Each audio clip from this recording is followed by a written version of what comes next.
民族服饰是一个民族区别于其他民族最重要的文化标志之一，是民族文化的重要象征。而世界之大无奇不有，当暴露成为一种独特的穿衣文化时，当隐私部位赤裸裸地展现在你面前时，你会从什么角度去审视它们呢？是下意识地避开，还是认真地欣赏，亦或是去思考这种文化的由来？本期影片，猫爷就为大家盘点一下世界10大最暴露穿衣风俗，看看哪个最符合你的审美。第10名，苏格兰。都说女人穿男装较个性，是潮流，是中性风；男人穿女装则会戴上变态异装癖的帽子。尽管在思想已经逐渐开放的今天，男人穿裙子依然很难被大众接受，但在苏格兰，裙子是当地男人在重要和正式场合的首选。最重要的是，他们的方格裙里边是不穿内裤的。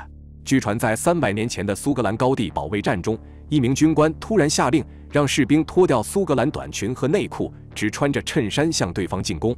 这种疯狂的举动把敌人吓懵了，他们没有见过这种场面，纷纷掉头逃跑。后来，苏格兰短裙便成为了军队的统一服装，而且着装的要求就是不穿底裤。军官只需要拿着带有镜子的军棍在下边一照，就知道着装是否规范。因此，就有了一个真正的苏格兰男人永远不会在苏格兰裙下穿底裤的说法。第9名，越南旗袍。不知道大家有没有听过这么一句话：旗袍开叉越高，裙摆越短，代表女性地位越高。旗袍两侧开叉，给肌肤预留了展露的空间，但这裸露的度却掌握得极好，走起路来小腿肌肤时隐时现，虚实相生。尤其是当一阵夏风吹来，那青衫微颤的露出腿的美，既不会让穿着者尴尬，也不会让观瞻者有非分之想。但如果猫爷告诉你有一种旗袍开叉到了腰间，你是会担心它走光呢，还是忍不住想多看2眼？奥黛是类似于中国旗袍的越南传统服装，也是越南的国服，源自于中国的旗袍。开叉至腰间的设计一直是各大自媒体用来吸引眼球的热点素材。它通常使用丝绸等软性布料，上衣是一件长衫，凸显女性玲珑有致的曲线，而两侧开高叉至腰部，走路时前后2片裙摆随风飘逸，实在是让人挪不开视线，只想为爱鼓掌。第8名，印度露脐装。印度女人打扮极具民族特色，尤其是国服纱丽，凝聚了印度服饰文化的所有精华，也是印度女性割舍不了的情节，深受各阶层妇女的喜爱。无论在繁华的都市街区，还是在幽静的乡村巷弄，无论在婚丧宴席的重大场合，还是在上班劳作的日常生活，几乎无处不能瞥见飘逸美丽的纱丽。不过，让外界好奇的是，为何可见印度女人跳妖娆的肚皮舞，大陆肚脐，却从来没见过有人穿短裤呢？印度女人穿着纱丽时，会穿上紧身上衣，将双肩和胸部紧紧包裹住，手臂和腰部则完全裸露在外，下身则是穿着短裤或是衬裙，接着再将纱丽披在身上，直到脚踝处，唯独大腿和小腿是绝对不能露出来的。说白了，就是印度封建的种姓制度。印度人认为腿属于下等部位，露出来是对旁人的不尊敬。第7名，卡拉莫贾人。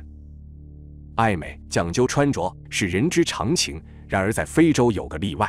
乌干达东北山区的卡拉莫贾人就认为穿衣服是不吉祥的，会招致祸害。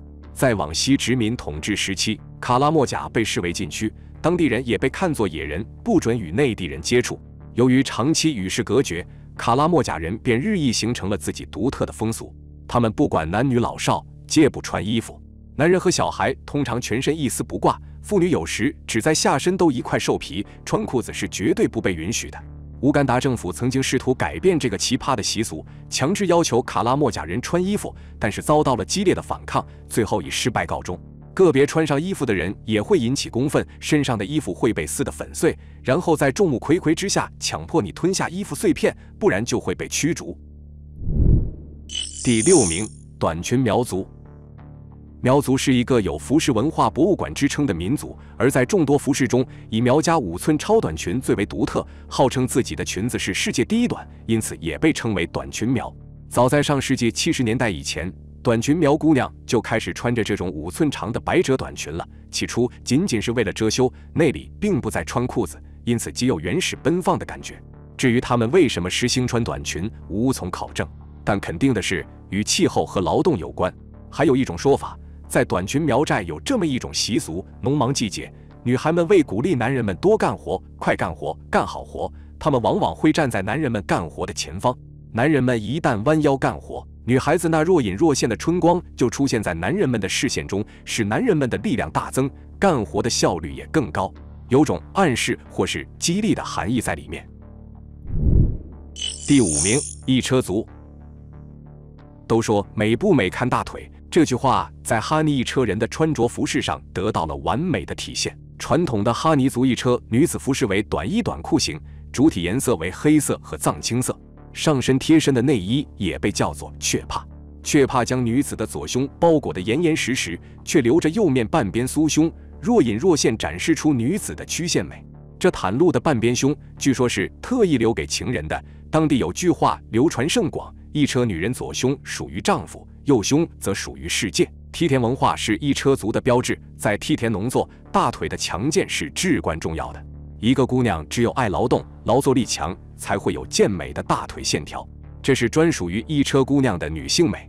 所以，一车女人不分年龄、不分季节，都穿一种靛青色的扭裆裤，形似紧身短裤，裤脚只达到大腿上端，几乎将腿部完全露出。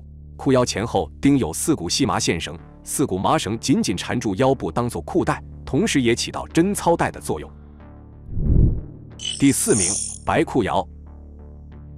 千年未曾改变的服饰，世代同族通婚的习俗，严格恪守的族规，这个神秘原始的古老民族白裤瑶族被称为人类文明的活化石。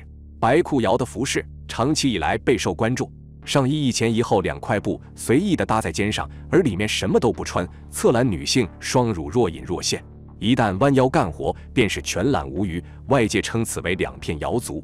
人们惊讶于这样大胆的裁剪风格，殊不知瑶族妇女不照双乳，不是情欲上的展露，而是对母性和生殖至高无上的崇拜。看似只有2片布，实则制作程序复杂且繁琐，要通过精于纺纱、织布、漂染、绘图、刺绣。因服饰工序受季节影响，2片瑶族妇女制作一套服饰常常要整年时间，前后工序达30多道。看到2片瑶族妇女的穿着打扮，不禁让人从心底赞叹起瑶族女性的美丽与智慧。这样特殊的服饰设计，确实颇显回眸一笑百媚生的风姿。第3名，查莫罗人。查莫罗人是生活在马里亚纳群岛上的土著人，他们喜欢纹身，崇尚染黑牙齿，烹饪方式原始。查莫罗人对于隐私并不是十分注重，尤其是在穿着上，他们可以说是相当的开放。当地女性一般将贝壳或者龟甲、叶子等进行简单的处理，然后就成了遮羞的内衣。伴随着剧烈运动，内衣经常会自然脱落，他们会毫不避讳地捡起再重新穿上，也让来访的游客大饱眼福。而男性甚至不穿衣服。考虑到来此地游玩的游客逐年增多，男性便开始用1块布遮挡一下。当然，在住房问题上，也可以展现当地人的开放。他们住的房子一般只有1个房顶，用来遮挡风雨，却没有门和墙。晚上进行亲密交流的时候，也从不避人。这多少和当地的气候有关。马里亚纳群岛常年处于热带海洋性气候，不论是穿衣还是没有门窗的房子，都是为了让自己更加凉快。第2名，辛巴族。辛巴族位于非洲西南部的纳米比亚，人数不足2万人，是纳米比亚一个行将消失的原始社会族群。在这里，首领一般都是女人，狩猎是辛巴男子的主要工作。辛巴女人一生都不洗澡，不穿上衣，一辈子都裹在红泥巴中，因此也被称之为红泥族。他们将采集来的红石磨碎，加入水和牛油，并和树枝搅拌在一起，涂抹全身，包括头发。这样做的目的是为了抵御烈日暴晒和蚊虫叮咬。涂抹过后的皮肤会变得光滑亮泽，这或许也是大自然对他们的恩赐吧。因为缺水，辛巴族清洁身体的方式是香薰，他们每天早晚都会把采集来的香料植物点燃，通过燃烧产生的烟雾对腋下、脖子等部位进行全身清洁，这也是他们为什么不洗澡，闻起来却有异样香味的原因。第1名，露乳族。在云南边境上有一个神秘民族阿卡族。阿卡族妇女在哺乳期间喜欢裸露出乳房，他们认为这是美和荣誉的象征。这是由于山村生活非常贫穷，孩子多，喂养方便，外加天气常年闷热，田间地头干活常被汗水浸湿，宽松半裸的衣服自然透气得多。那些尚未成家的姑娘，其实还是包裹得很严实的，只有生了孩子的妇女才有这样的习惯，故此人们也就习惯地把这里的阿卡人称为露乳族。裸露的乳房却显露着不该是他们这个年龄就应该拥有的下垂，这在当今的文明来看，会被很多人看成羞耻，但在阿卡人的生活里，这个现象绝非淫荡，而是取天地精华的意思，希望孩子能吮吸甘露，健康成长。好了，今天的内容到这里就结束了。以上10种暴露风俗，你最喜欢哪个？欢迎在下方留言分享你的看法。